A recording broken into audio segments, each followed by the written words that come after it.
Hello there, I'm Begalius, and I am old. I'm old, I'm a millennial, and I'm an Xbox fan.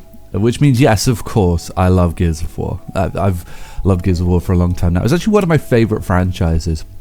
Obviously, Halo will always be my favourite.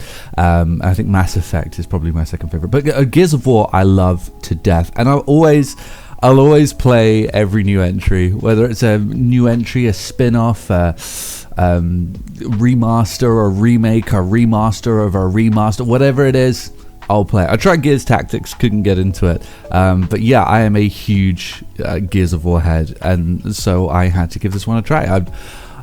But even me, even someone who is massively into Gears of War, I'm going to be honest with you, I didn't know what this was. Up until like a couple of weeks before the game launched, I really didn't even know what this game was. And I played the beta. I played the beta for this game and still didn't even know what it was they were trying to do. And I really don't think that Microsoft handled the rollout for this game very well. But what this game is it's not Gears of War 1 remastered. It's not a collection, unfortunately, which is what I thought it might have been. It's not Gears of War 1 Reloaded, remastered. It's a re-release of a remaster of Gears of War 1, Gears of War Ultimate Edition that came out in 2015. That's what this is. And I say re-release because that really is what this is. I wouldn't be able to like put a score or anything on this, and it's tough to review because despite the fact that this is named something new and has rolled out as though it's something new, this really is just a re-release of Gears of War Ultimate Edition. I mean, I watched a Digital Foundry video expecting to see like some genuine changes, and I could barely tell the difference between this and Ultimate, which actually is a little bit disappointing because, you know, Ultimate Edition, it came out 10 years ago. The gap between Ultimate Edition and the original Gears of War was 9 years. I mean, and that was a huge, major difference. And these two look essentially the same. So this really is just, it's a port. And it is on PlayStation.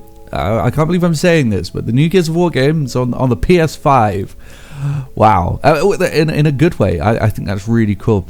It feels weird though. You know, it feels weird that they're re-releasing a remaster of a game that came out in 2006 to port over to the PS5, and they did all of this on the same day that Helldivers 2 came to Xbox, which seemed really weird when I first found that out. Like, what are you trying to do, cut into your own sales? I don't get it.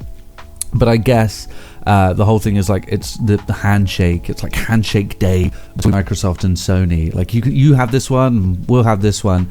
And you know, that I guess that's all part of the plan. I still think that like kind of you're cutting into your own sales a little bit there, but at the same time, I'm not even sure if Gears of War Reloaded was supposed to sell well. I think in terms of this Xbox version, very little effort went into it. As a matter of fact, I think in terms of this PlayStation one, I can't really see like a huge amount of effort here.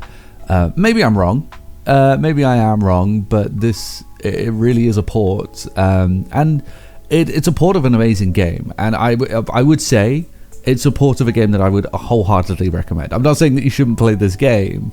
I would say meet your expectations. And there are a couple of things that I'm not a huge fan of, and I think these are carryovers from Ultimate Edition.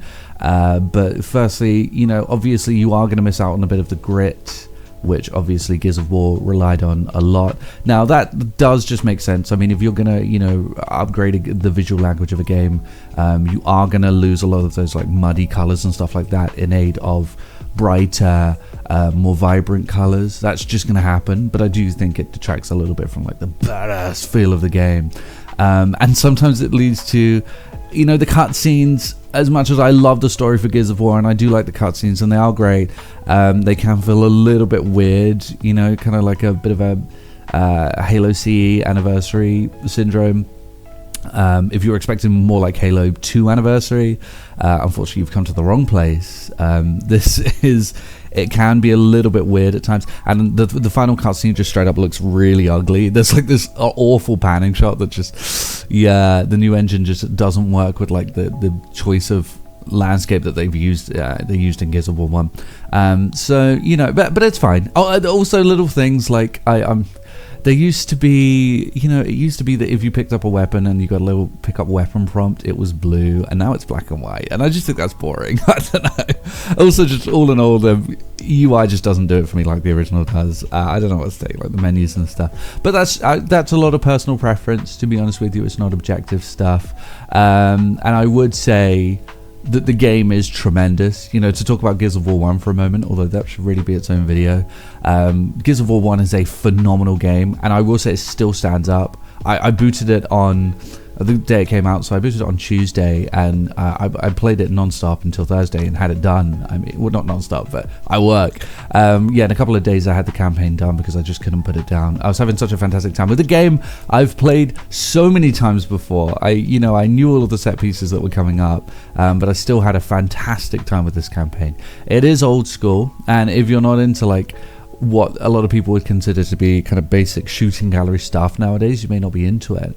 They mix up the formula every now and then, but essentially you are just running through corridors, taking out enemies. But it's so great, and visually just such a brilliant game. Maybe not so beautiful by today's standards, but just brilliant. It's such a great looking game and a great feeling game, and the gameplay is still so great. I love the commitment to like having a character that sticks to things in order to really ground and root the gameplay.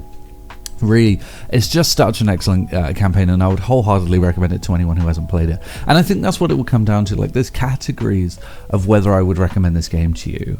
I would say, if you've played the original and you've played Ultimate Edition, and you're looking for some like another step forward, I wouldn't recommend paying for this game. If you have Game Pass, I'd absolutely recommend downloading it.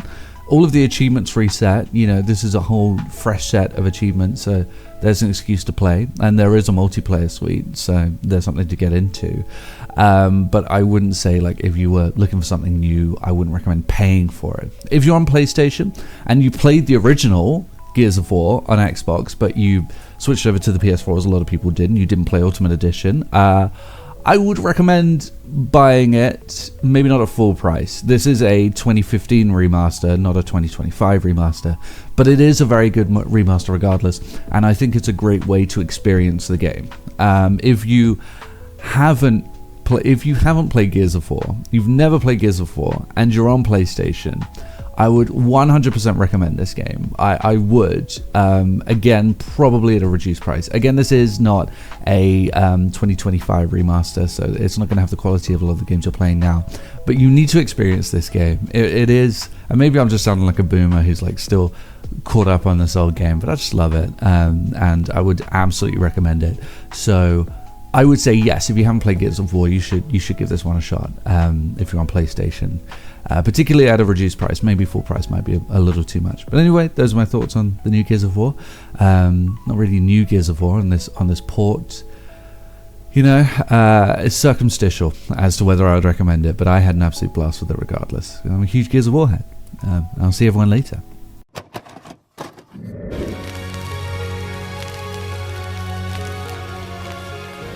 The PlayStation's only $149, and you can also get leading titles.